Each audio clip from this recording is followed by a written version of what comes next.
Back at it again. Buff missionary. Probably call me the burnt missionary. But hey, man, we about to get it. Let's go with another episode. We out here pretending to captain the boat. Thing is, like I said, I'm kind of burnt. Trying to avoid the sun. Protect myself just a little bit. All right, so we back out here. Another episode. It's Buff Missionary. Y'all know what it is. Like, subscribe, share, all that good stuff. And one thing I got to get out of the way real quick is I have really bad motion sickness, and I didn't take any Dramamine before I got on this boat. So we're gonna try to make this quick. Pray for me, and we'll see how it goes. But anyway, I have a question for you to consider at the beginning of this episode, and it's based on the devoted idea concept that I talked about a few episodes ago. And the question is this: are you devoted to something that will deliver you or something that will destroy you? I remember back on November 5th, there was a concert in the city of Houston, really big event called Astro World. And this particular event put on by this music artist, Travis Scott. Big deal. A lot of devoted fans showed up, 50,000 in fact. But it wasn't long into this event before some tragedy occurred for these devoted fans.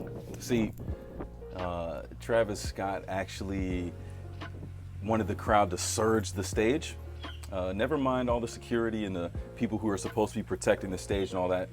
And these events are kind of crazy because people describe it as if your feet aren't on the ground, you don't really have control of where you're moving because the crowd is packed in so tight that you just kind of sway and you just move as it goes. So it can be pretty scary if you get tired. If you're not sandwiched in by the crowd, you might end up on the floor. You might get trampled anyway. This is something that generally happens at events like this. But when there's a crowd surge and people are getting tired and exhausted, things reach a whole new level of danger and potential injury. That's exactly what happened here. Ultimately, a lot of people surged the stage. A lot of people got trampled. There were 300 people who ended up needing to get treated for some kind of injury. There were 25 that needed to go to a hospital for the injuries that they sustained. And most tragic of all, there were 10 people who ended up dying as a result of the injuries that they sustained from this. I think the youngest was a 9-year-old. A dad brought his son there and ended up losing his son at this event. And the oldest was a 27-year-old. And a lot of these people obviously are in the age range of a lot of my friends and even the students that I enjoy working with at the schools here. So, you know, it's crazy and it hits close to home in many different ways. And I thought it was funny because you have Travis Scott, who became a meme shortly after this event. Oh man, I don't know what happened. How could this have happened? It's like, come on, bro. He said he didn't know that people were hurt.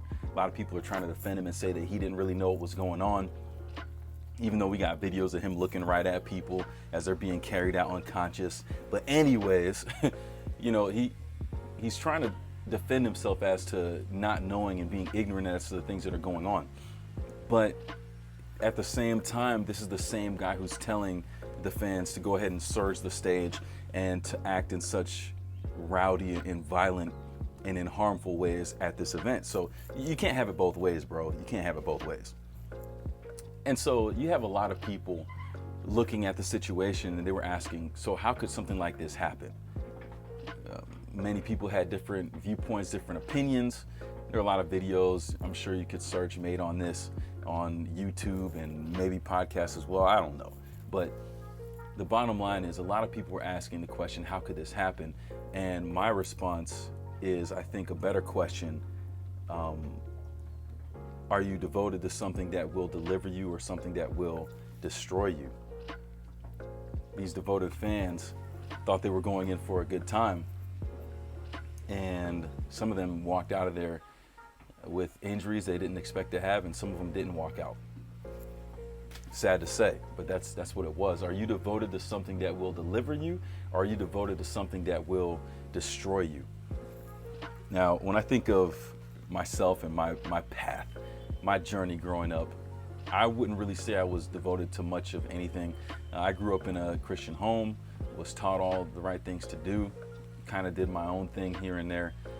When it came to school, I definitely wasn't devoted to success. I was devoted to the basketball team, and that meant I needed to have straight C's, or at least a C average. I did get straight C's, which I'll argue requires a lot of skill and finesse, but it's debatable. Definitely don't encourage anyone to follow that path in high school. Actually try to be better. In retrospect, it might be more of a challenge to get straight C's and nothing better than that, as opposed to just doing your best and being the best you can. But anyways, that's what that's what high school was for me for the most part. College really wasn't much different, at least initially. I studied business because I wanted to make money. I thought being devoted to money was the way to go.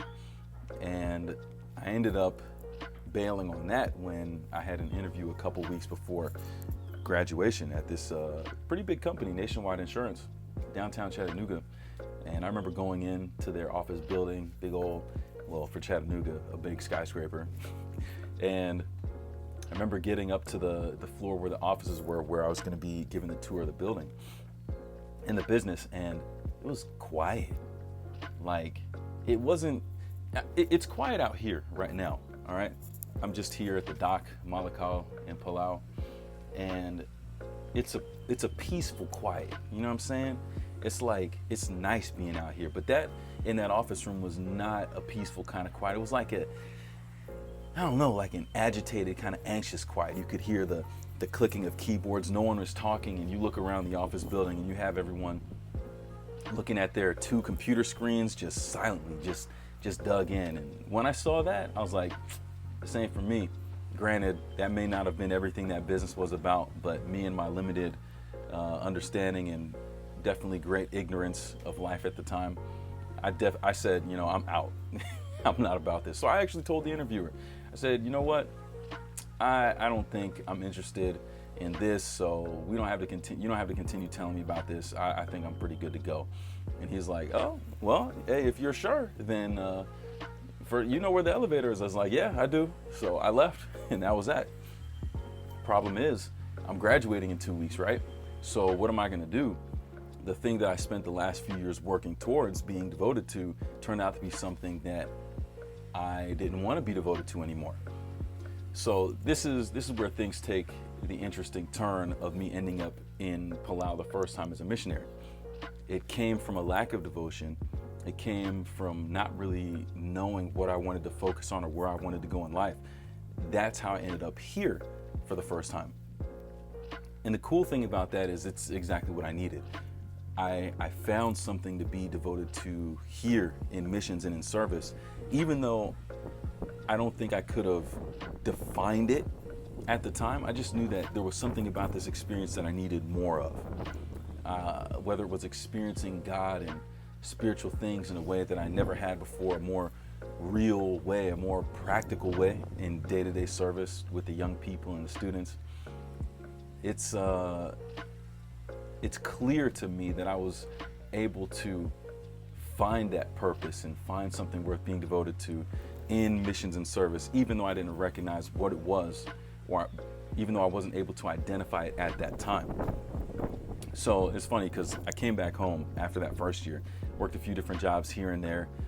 There was a lot of fulfillment in those jobs, but I remember living with Palau kind of just stuck on the back of my mind, right there on the back burner. And I knew I had to get back out here to tap back into the thing that I had found when I was here. And fortunately, I was able to.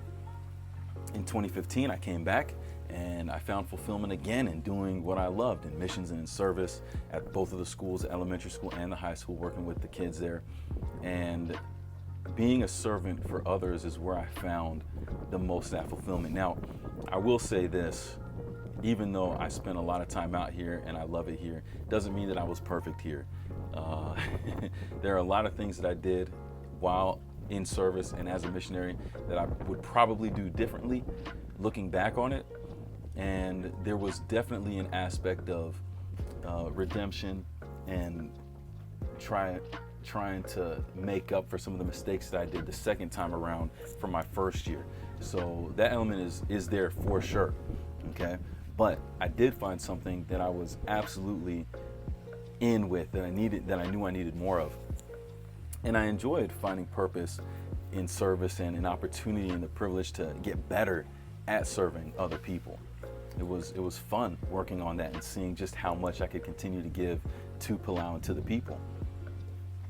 Ultimately, this idea of getting better and improving in missions and services, why I left Palau in 2019, I felt like I knew what I was devoted to and what I needed to do. So I came back to school initially to pursue military chaplaincy. I thought that was the big goal. I thought that was the thing that I needed to do. But the funny thing about it was I really didn't experience much joy or excitement. It was hard to be devoted to class with military chaplaincy as my end goal. And a lot of people have asked me this even now. I guess I haven't widely told everybody who knows I left to be a chaplain that it's not what I'm doing anymore 3 years later. My bad. But yeah, like class wasn't fun and it wasn't exciting, and I wasn't enjoying the experience when that was my end goal that I chose to be devoted to. Through some different circumstances, I ended up changing gears, and that's another story for another time. It will be told, don't worry. I ended up switching to pursue missions long term. Got rid of the chaplaincy side of things, started working towards youth and young adult ministry, and all of a sudden the classes started becoming enjoyable. Knowing what my end goal was, knowing what I was trying to be devoted to, everything became more, it was easier to go to class, it was easier to try to learn, it was easier to lock in. And that's where I started to find joy again, knowing what I was really devoted to. Shoot, even with Hebrew and Greek, classes that tend to break the backs of students in the seminary, those were fun. I ended up taking Hebrew over the summer and took Hebrew 1 and 2 over the course of 7.5, 8 weeks, and absolutely killed it because I was having so much fun learning. So you might think I'm crazy for that, but it is what it is. The point is, knowing what I was devoted to gave me joy in the day-to-day. Knowing what my end goal was and knowing how I was devoted to that really changed the game for me in how I lived every day moving forward. And speaking of school and finding enjoyment in that, I actually left school early to get out here for this particular break. And I left before knowing that one of my finals was going to be online. It was supposed to be in person.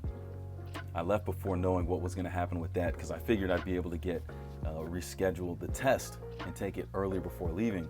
I got lucky. It didn't get rescheduled, which means I was gone before the final happened, but it was online. So I found joy in taking the final exam on the plane while I was getting over here. And a crazy experience for sure.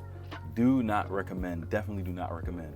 But hey, for the sake of being back out here, it was worth it, and I'm very glad that I was able to get it done. And I did well too. Got all A's in my classes this semester, all right? So don't look at me too crazy. Even being here and having to experience quarantine or more of a restriction of movement for the first few days of being here, there was joy in doing that and looking over at all of this, right? It's hard to be upset when you're looking at all of this for a few days, even if you really can't go out and do a whole lot of different things. But I found joy there because I know what my end goal is and I knew what I was devoted to, and I knew that in a few days I'd be able to go to the schools and catch up with all my students yet again, and the missionaries and people that I had worked with before. It was great. I had to, we're starting to get some rain out here. Good thing I'm under the boat. I even had a couple research papers that I hadn't finished yet before coming out here, and I found joy in doing those while I was sitting in the quarantine, just getting the work done because I knew what the goals and I knew what I was looking forward to. My life has found the purpose and the meaning as I found something worth being devoted to. And I find enjoyment in life on a day-to-day basis because of knowing what I'm devoted to. And for you, in your experience, it could be school issues, it could be things at work, it could be things you have to deal with at home with the family. It doesn't matter what the issue is or what the challenge is. You can find joy going through that experience. I'm not saying you got to be happy with it. Joy and happiness are two different things. But you can find joy through that experience, even though it's a hard one, if you know what you're devoted to. Are you finding joy in your day-to-day experience? Are you finding joy in the regular, the typical, the mundane things of life? Or do you go through it wishing that it would be done as quickly as possible, that you didn't have to do certain things? Like, what's your focus? Is what you're devoted to something that you feel is killing you on a day-to-day basis that you're working towards? Or are you devoted to something that gives you the excitement and joy to go through every day? If you don't know what you're devoted to, and depending on the things that you might consider yourself to be devoted to, joy can remain something that's just beyond your fingertips. It can be something that's just a pipe dream, something that you're hoping for, something that you could only wish for. And there are many things that people are devoted to in this life that they don't realize are actually destroying them. But let me say that a little bit differently and be more specific. There's only one thing that you can be devoted to that will really bring you joy, true happiness, satisfaction, fulfillment in your day-to-day experience, no matter what. And you may ask yourself, well, why does it matter what I'm devoted to? A lot of people want to do just what they want to do. Culture and society today is all about people just doing what they want to do these days, not really thinking about, I don't know, the logical conclusion of those thoughts. They don't really think about where do these things actually take them down the line? And why does it even matter? Well, I'm glad you asked. There's this verse. I told you we were revisiting this theme of devoted, and that verse in Romans 12 pops up again. What did it say? I know the last part is continuing steadfastly in prayer. I think it starts out with rejoicing in hope, being patient in tribulation, and then continuing steadfastly in prayer. And again, I think of what this verse means and how we all have things we hope for, but oftentimes that hope is surrounded by anxiety, unsureness, if that's even a word. It's rare to see people hoping for something that they're not sure they're gonna get, but they're happy about that. They're rejoicing in the hope. You can't have that unless you know what you're devoted to. When it comes to being patient in tribulation, we all go through hard times, right? Again, it's like we face these things on a day-to-day basis, but the mentality that surrounds that is not patience. Usually it's, let me get out of this as quickly as possible. Not, I can sit here and it's okay even though the situation is crushing me because I know what I'm devoted to. Are you devoted to something that delivers you or destroys you? That it comes back again. This question matters. When it comes to continuing steadfastly in prayer, a lot of us pray. A lot of us pray when we wake up. A lot of us pray for the food that we eat. A lot of us pray for safe trips when we are driving cars or riding in boats. But when you're really praying for something that you haven't seen happen, do you continue to pray for it, or do you just say, well, I guess it wasn't meant to be, so you stop?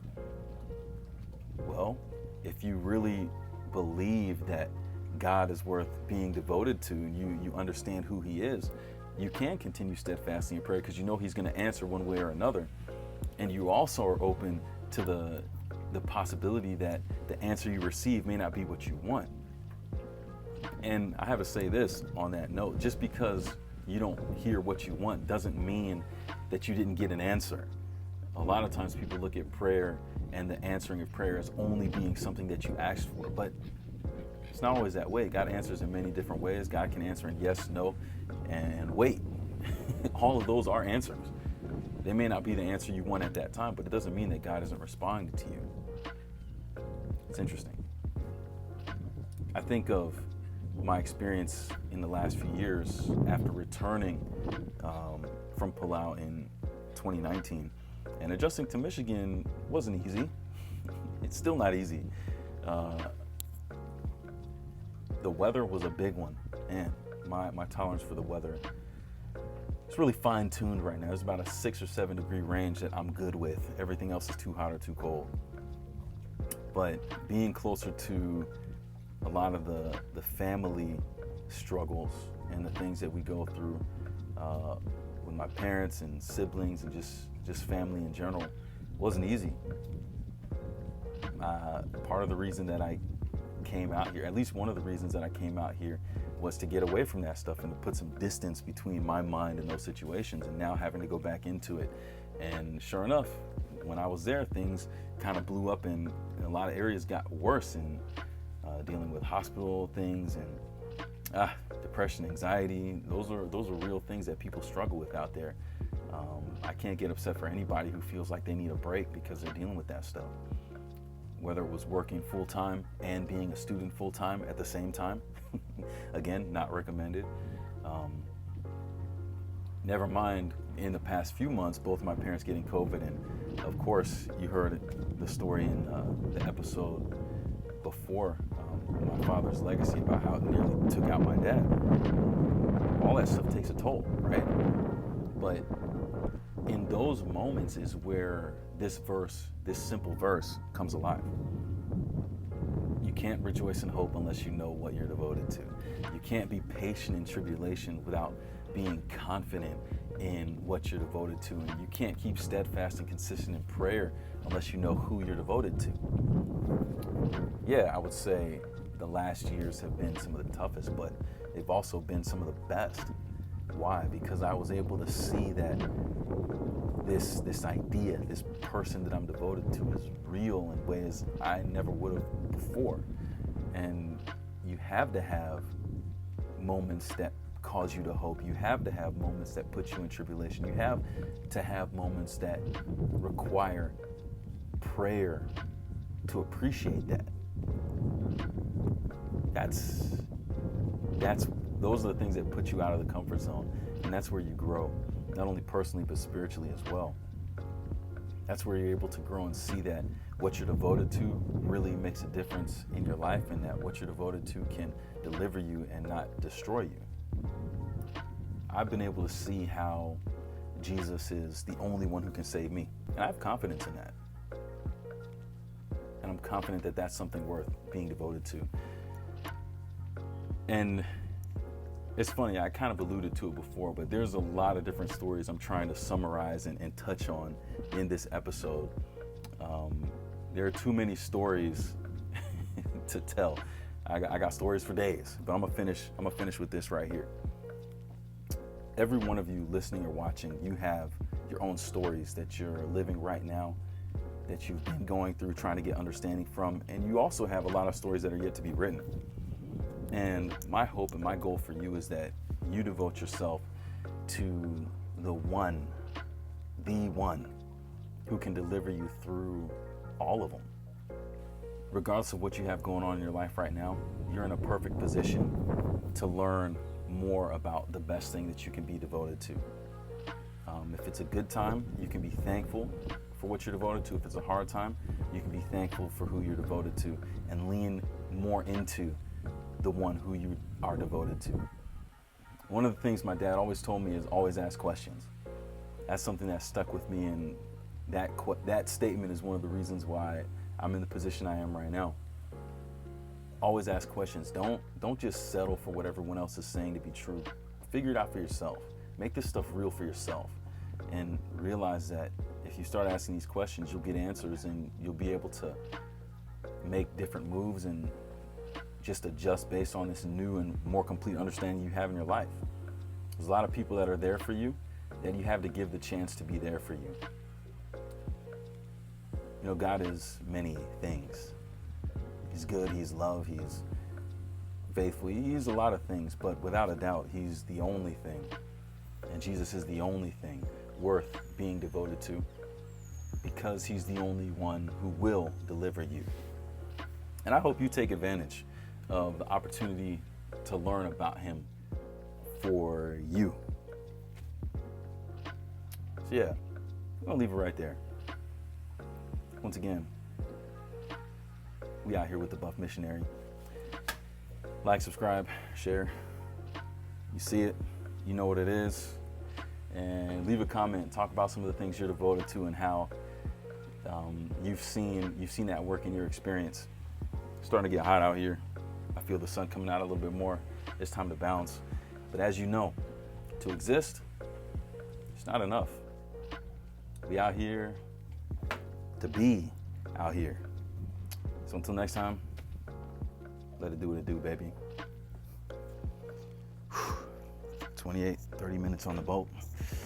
I'm feeling a little queasy. Oof, I need to get on some solid ground ASAP.